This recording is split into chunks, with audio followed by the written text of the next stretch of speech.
right. So, All right, listen, everybody. Thank you guys all very much for joining this webinar that we're going to be doing today. We're just going to give you guys an update. We're going to give you an update in regards to what we're seeing out in the market. Listen, I get it. You guys have lots of questions. We're living in a time of uncertainty, and I get that. Here's the thing. We don't have all the answers, but here's what we're going to do. We're going to share with you guys what we're doing. And here's what I'm seeing as well too, and this is what I want you guys to get out of is not to just act, right? Because that's that reptilian part of the brain back here, and that's where you're seeing a lot of people now, where they're going out to the grocery stores and they're doing that that active purchasing. So just think, take your time. I know they're uncertain times right now. What we're going to talk about, I know some of you guys are going to maybe agree, some of you guys may disagree. That's okay, right? I understand that. Here's what I want you to do.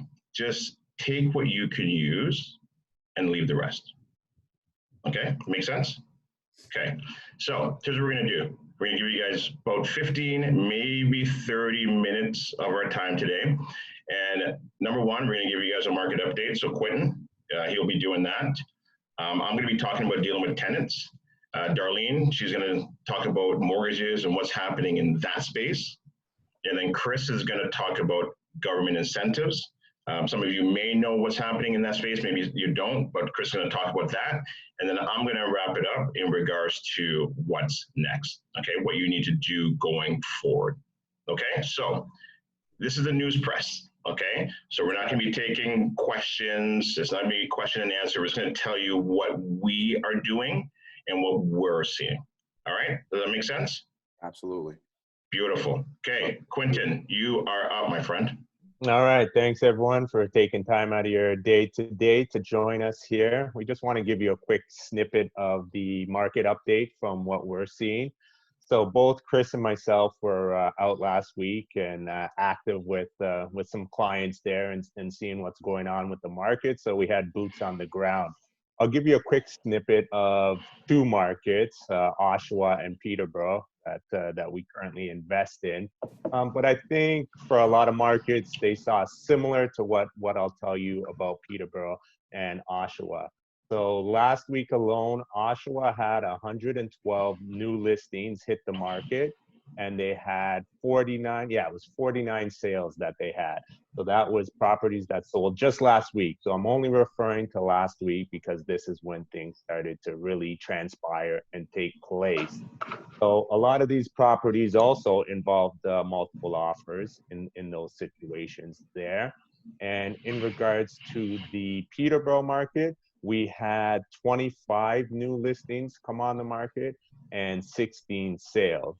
So in some of those, we didn't see 7, 8 in terms of multiple offers, but we still saw 2, 3 properties. And these were like one day on the market, some that weren't even holding offer presentations that were very aggressive from the buyers. So basically what you're seeing is these individuals that had intentions of buying or selling before any of the situation hit us, okay? So they still proceeded as normal.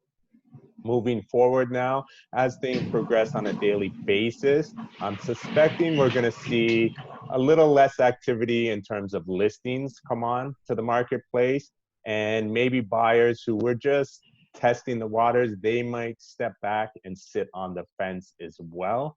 But we still suspect that the people that need to buy and sell are going to still be active, and obviously people are taking the precautions necessary with showings and whatnot.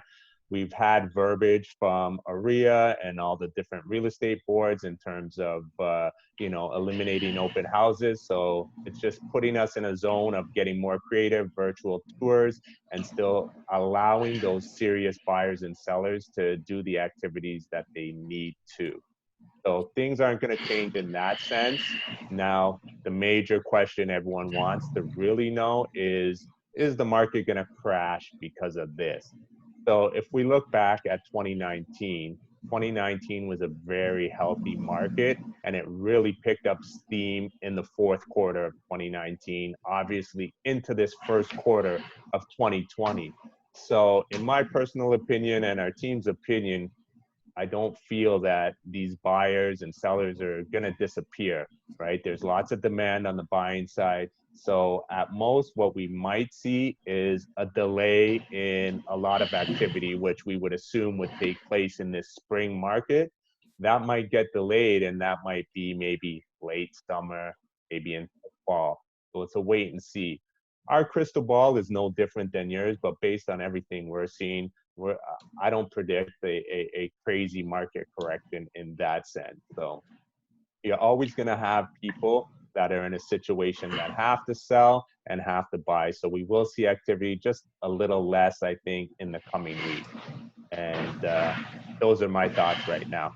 So Okay, cool. I just want everyone to stay calm. I don't think there's going to be this crash or whatnot. So everyone just stay calm. And if you are looking to purchase and whatnot, nothing changes from our perspective. You're still running your numbers as normally would. So from our perspective, analyzing deals, nothing is really changing in terms of our. Right. And I think it's always, what we've always said, cash flow. It's always about buying something in cash flow, no speculation, right? Yeah. I think that's important. Exactly. Okay, cool. Thanks, Quentin. All right, so I'm going to jump into the tenant side of things, all right? And obviously this is an important segment. I know people are scared in this area in regards to what to do, what not to do. So here's what I did last week, because I do manage a lot of my own properties on my own. I reached out to all my tenants and I simply asked them, are you guys having any issues? And it's important to do this because you want to be, and especially a time like this, it's so important to be proactive as opposed to reactive. Okay. Now, what if you're not managing your own properties? Okay. I'm sure lots of you may have property managers. Then reach out to your property managers and then find out what their game plan is. What do they plan on doing? Are they issuing N4s, or are they planning on doing something different? So you want to know that, okay, and how they're going to handle it, because that's an important part of your portfolio. Here's what I did when I reached out to them, right? And to find out whether or not this has impacted them, then I want to work at a compromise, right? Are we going to maybe use last month's rent? Are we going to maybe use partial payments? I'm looking at maybe potentially taking credit card payments. Maybe we can do it through PayPal. But this is a time where you're going to want to compromise. And I'm going to get into the N4 because I know that's an important question, and I'm going to get into that near the end, okay? Now, if they're in a situation where they can only do partial payments or maybe they can't pay at all, you're going to want to keep track of everything, right? Because after everything settles, maybe you've got to work on some type of a payment plan afterwards, or maybe then that's when you kind of get into the N4. But it's about compromise because everybody is going through this together. Some people are affected more than others, but this is a worldwide crisis, okay? Now, the other thing that I want to talk about, is there any tenant activity out there? Because we did have a chat with our property managers, right? And what they're saying is that, yes, they are still seeing activity out there. They're seeing look, even though the situation is happening, there are some people that are in a situation where they still have to move for whatever the reason may be. So yes, they're still seeing activity, a little bit of a slowdown, but people are still moving, right? For whatever the reason. Now, let's say now during the situation, your tenant does leave. So what do? Right? And that's one of the questions that we've been getting. And I think this is more of a three-prong approach, because I know some people may ask, well, maybe I should sell now. Okay. For me personally, I'm not selling, right? Because I still strongly believe that real estate is still a good place to be. However, I get it. Not everybody is going to want to maybe keep their property. So, okay, cool. So now if you put that for sale sign up, right? Because I really don't want you guys to panic sell. But if you feel like you wanted to sell anyways, fine, put that sale sign up. What you can also do at the same time as well too is try to rent it out, right? And then the third thing as well too, because if your tenant's left because of what's happening in the world today, then you can reach out to your banks and maybe you could potentially now do a mortgage deferral, okay? Okay, here's a big one now, the N4. What do you do? Should you issue an N4, okay? Here's my thoughts on it. Okay, I don't believe that you should. And I know that people out there are going to say, well, Gary, you're crazy. Here's why, right? This is about difficult times. This is about compromising. And you have to understand the LTB is not open anyways.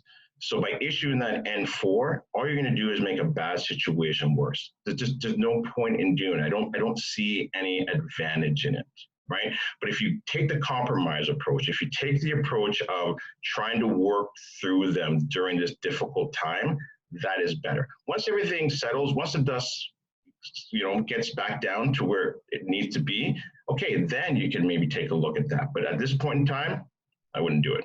Okay, so that's my take. Again, like I said when I first started, take what you guys can from this, and if you don't believe in it or you don't want to do it, then that's okay, right? So that's what we're here for, just to give you guys our thoughts and our opinions on what we're doing.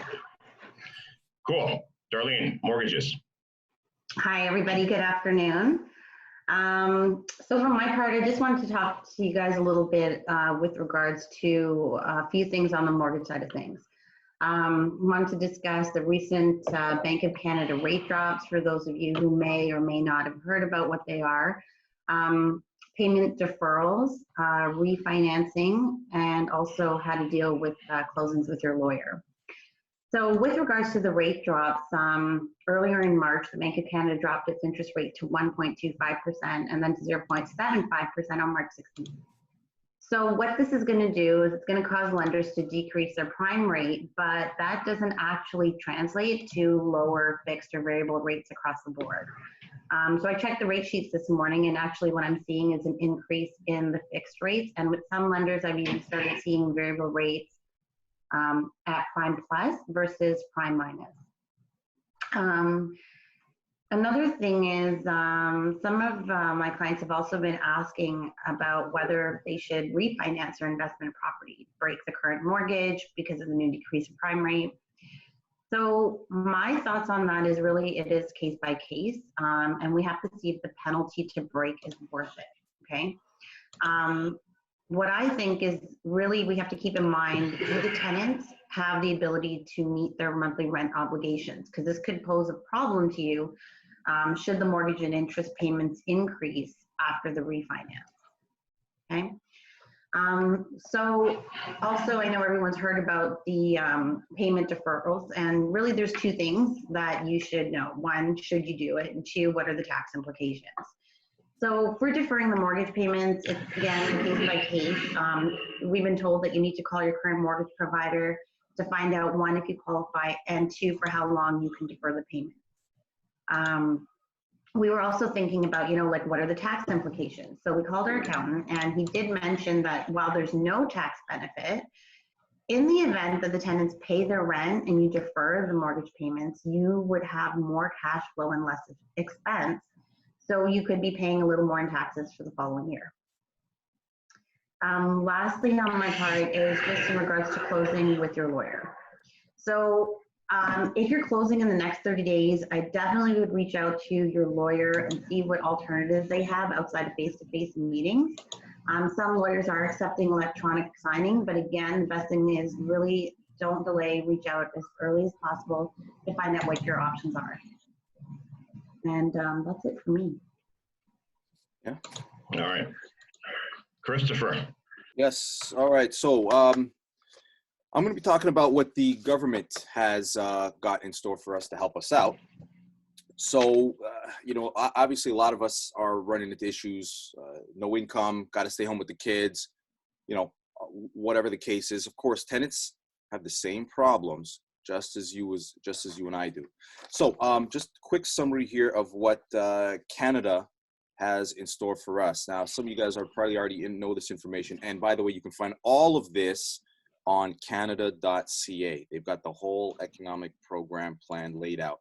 And it's pretty succinct, so it's really nice. But as far as individuals and trusts go, for example, individuals for us, for taxes now can be deferred till June, filing rather, can be deferred until June 1st.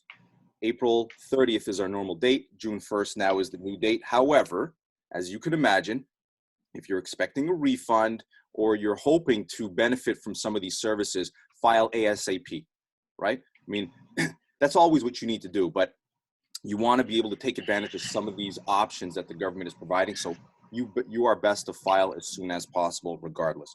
But taxes that do become owing between March 18th and the 31st of August now can be deferred without penalty or interest to the 31st of August. All right, so you can defer any payments without incurring any interest until the 31st of August, whereby normally we'd have to pay up everything and file, of course, by the 31st, by the 30th of August, of April, rather. EI benefits. Right now, they're Chris, I think you're cutting out. Am I? Can you guys hear me? No, I can hear you. Yeah? Okay. Yeah, keep rolling.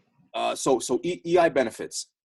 This is where it becomes interesting, because now with EI, they're waiving the 1 week waiting, the normal 1 week waiting period. And they're not asking for any medical certificates or anything like that with regards to illness or sickness. So that applies to you. Sorry, was that Chris that was cutting out, or was it just me at my computer? Yeah, I think I said you, Dar. I can hear fine. Quentin, you can hear Chris fine? Can you hear me? Yep, I can hear him good. Yeah, he's good. Yeah. All right, good. So they are waiving medical certificate or anything that's required to immediately access EI. So what does that mean? Workers, including self-employed who are quarantined or sick, workers or self-employed who are taking care of family members who may be sick or elderly, or parents with children who require care or supervision due to school closures. For all of these people who earn income but are not eligible for EI, they will now have the ability to receive up to $900 bi-weekly. As it stands right now, it's for up to 15 weeks, right? And that, again, that might change at some point or other, right? Now, again, this is something that you can apply for, and the application will be available come April. And you can go to canada.ca for that. So come April, you will be able to have those benefits applied to you, even if you aren't typically EI eligible, all right?